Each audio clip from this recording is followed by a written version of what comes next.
All right, guys, so time for some reactions to Biden's speech yesterday in regards to his explanation about what happened in Afghanistan after being in his bunker, hidden away for 5 to 6 days with no explanation as the country failed to the Taliban. Now, the media generally, there has been bipartisan agreement that this is Biden's fault. But obviously, you can have parts of the media like MSDNC that is going to try to simp for Biden, right? In fact, Nicolle Wallace basically said that 95% of Americans agree with what Biden said in his speech.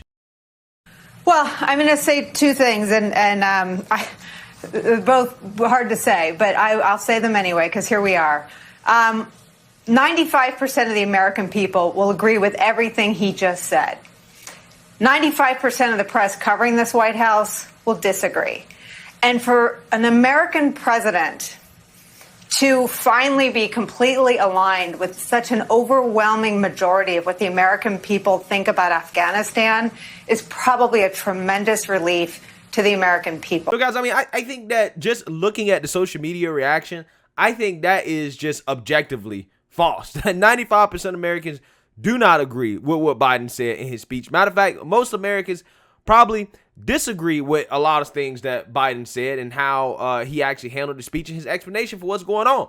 In fact, Fox News even ran a segment featuring research from Alaska and partners that showed real time how the voters reacted to what Biden was saying. I will not mislead the American people by claiming that just a little more time in Afghanistan will make all the difference. Nor will I shrink from my share of responsibility for where we are today and how we must move forward from here. I am President of the United States of America, and the buck stops with me. You know, what's interesting is the independents gave him an F. I understand the Republicans, but the independents.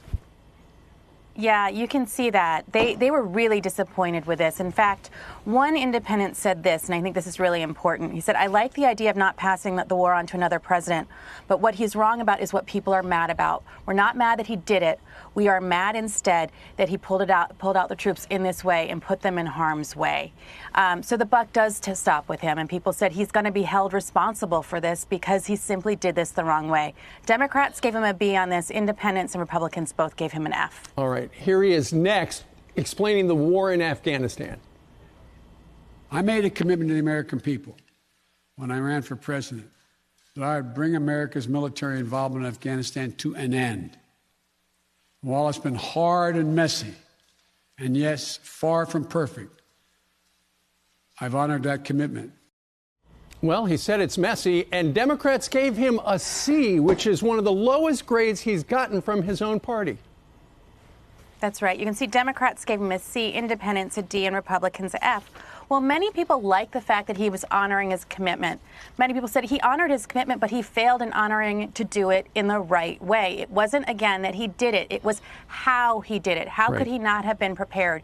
People wanted to hear more details, and he just didn't give it to them. That's right. He didn't say what went wrong. So as you can see that, guys, I mean, even the Democrats aren't really loving what Joe Biden said, despite what MSDNC tries to tell you, okay? And you also had another simp, Brian Williams, whom got put in his place by a Afghan war veteran when he tried to basically simp for Biden. Take a look. We want to bring into the conversation Matt Zeller, former first lieutenant during the war in Afghanistan, former combat advisor with Afghan security forces, co-founder of No One Left Behind, a veterans organization that offers services to former Afghan and Iraqi interpreters who resettle here in the United States. Mr. Zeller, it's almost ironic now to state the name of the organization you founded, given what we're watching go on, though I'm curious to hear your reaction of this consequential speech by the American president.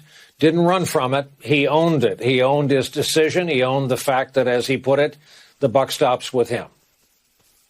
I hope he gets to own their deaths, too. I feel like I watched a different speech than the rest of you guys. I was appalled. There was such a profound, bold-faced lie in that speech. The idea that we planned for every contingency. I have been personally trying to tell this administration since it took office. I've been trying to tell our government for years that this was coming. We sent them plan after plan on how to evacuate these people. Nobody listened to us. They didn't plan for the evacuation of our Afghan wartime allies. They're trying to conduct it now at the 11th hour. The thing that they were most concerned about was the optics of a chaotic evacuation. Well, they got exactly what they were most concerned of by failing to do what was right when we could have done it. We had all the people and equipment in place to be able to save these people months ago, and we did nothing. I'm appalled that he thinks we only need to take 2,000 people. There's 86,000 people who are currently left behind in Afghanistan alone. We've identified all of them for the government. I have no idea why he claims that people don't want to leave Afghanistan. I have a list of 14,000 names right now of people who want to get out of Afghanistan. And the idea that the Afghan military should be blamed for this, do you know how many casualties the Afghan military took in an average year? More than the United States did in 20. When you're not getting paid on a regular basis, when you're not getting fuel, when no one is supplying you with ammunition, and yet you're still showing up to the fight, how dare us for having to blame these people for not having the audacity to be able to survive a Taliban onslaught? No. What we need to be doing right now, and what I am appalled that the president didn't say, was we need to be talking about how we're going to get every single one of these people out. Because let's be abundantly clear. People like me looked these people in the eye and made them a promise. We promised them that in their time of need, we would take care of them. How do you ever expect anyone to ever trust us again if we don't do that now while we can? And I'm sick and tired of trying to defer to the Islamic Emirate of Afghanistan on what we're going to do. We're the United States of America. They're terrified of us. I have Afghans on the ground right now who are telling me they're going door to door in Kabul and they're making lists of people who used to work with us. They're telling them with smiles on their face, evil smiles, that they're going to be back from them once we leave. So we either take them now or these people are going to die. I've been trying to tell anyone who will listen. This is a never again moment in the making. This is an administration that seems to be a profound champion and defender of human rights. Well, sometimes human rights have to be defended at the barrel end of a gun.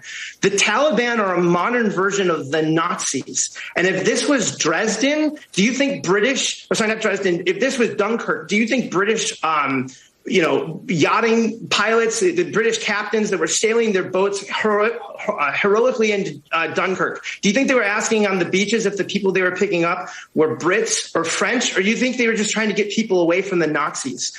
Every Afghan we leave behind is going to be left behind to a horrible existence. And if we don't take them now while we can, that is as much on us as it is on the Taliban, who will hang or behead them.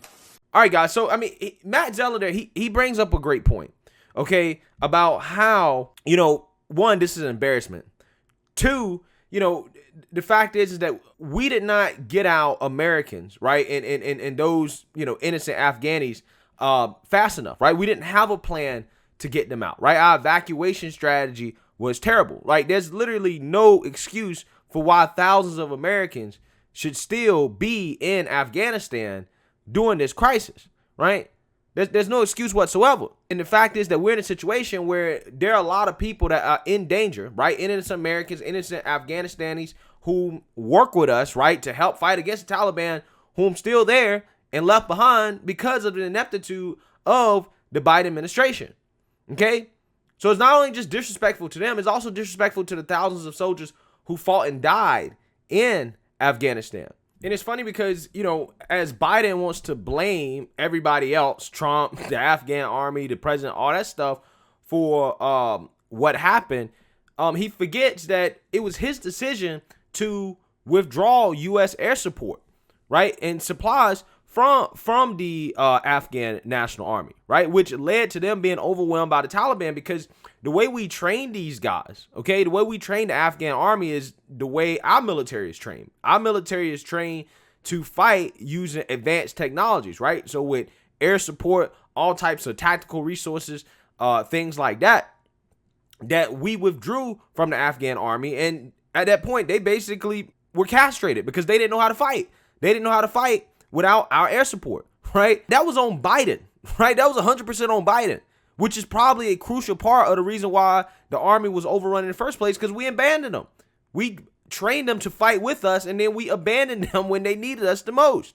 Again, this is a decision that comes down to Biden, And also, furthermore, it brings up the question of if/when we ever want to embark on one of these operations again, right? These nation building operations that I really don't believe is about democracy and nation building, more so than it's about control, right, of resources. But when we ever do this again, how in the hell can we convince any of the local people there to work with us or to trust us, right? If shit hits the fan, how are these people ever going to believe that the United States is going to be there for them?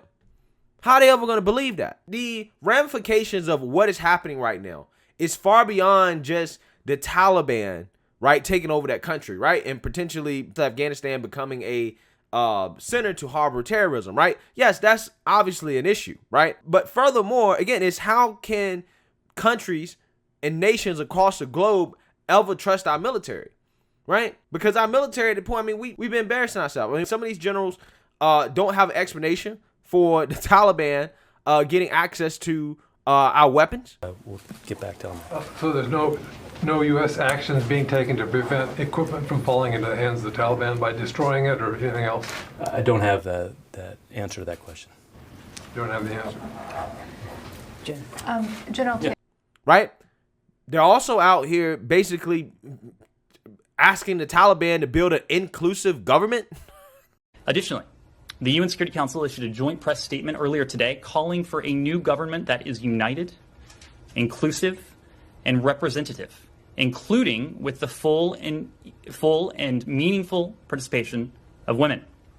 The Council spoke with one voice to underscore that Afghanistan must abide by its international obligations, including to international humanitarian law, and ensure the safety and security of all Afghans and international citizens. Like, I mean, come on, man. Come on. This is an international embarrassment, and it's going to have far-reaching ramifications in the future if, you know, we ever want to undertake one of these operations again, which, for the most part, I hope does not happen, right? I hope that does not happen. But in regards to how our military is perceived, how our strength is perceived on the world stage, I'm pretty sure a lot of people are going to start to have some questions. Because, I mean, look what happened in North Korea, right? Look what happened there. Okay, look what happened in Vietnam. Now you have what's happening in Afghanistan, right? We almost had this kind of happen in Iraq, right? When Iraq became destabilized through the rise of the Islamic State under Obama, in which, you know, Trump had to come in and clean that up for the most part. Now, there's still some issues there. But every single time it seems like we undertake one of these nation-building missions, things like this happen. There's not ever a desirable outcome. So, like I said, man, it really does raise some questions moving forward about our military, right, and our actual strength on the world stage. And furthermore, I think that this right here could be the nail in the coffin for the Democrats come 2022, right, and ultimately puts Biden in a very, very weak position going into 2024. This really is probably the worst thing that could happen under his administration. Right?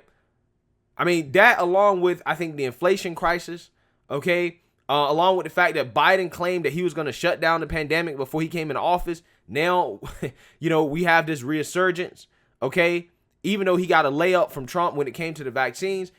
Every promise that the Biden administration basically made coming into office, he has not been able to fulfill it whatsoever. Matter of fact, we can make arguments that things have gotten worse under Biden.